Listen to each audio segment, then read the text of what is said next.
Ay, eto nga yung nakakaraang panonood ko ng laro ni Love. Ay, Charis. Ay, talaga nga namang agad-agad. Ay, ako nga po ay nagparoon sa may Hanusa. Ay, timing na timing nga yung pagdating ko, talaga nga namang hindi pa nga nagsisimula.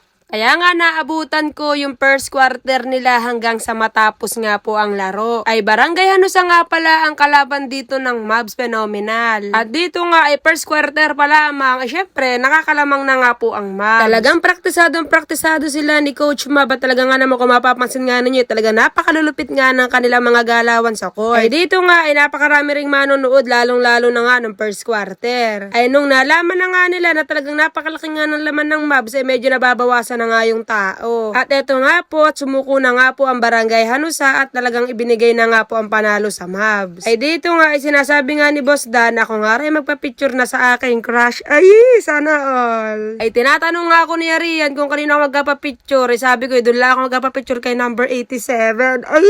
At dito nga ay hindi nga muna ako agad nakigulo dahil nga sobrang dami pa nga ng tao. Dahil lahat nga sila halos ay gusto nga rin magpa-picture sa Mavs. At eto nga si gandarang Kim Kadjaw at talaga nga naman nakapagpa-picture na ay sana all talaga. Ay hindi nga ako makasabay riyan dahil nga po masakit ang aking likod. Charis. At eto nga pala yung kanilang cameraman ng Mavs. Talaga nga naman bampogi rin ani.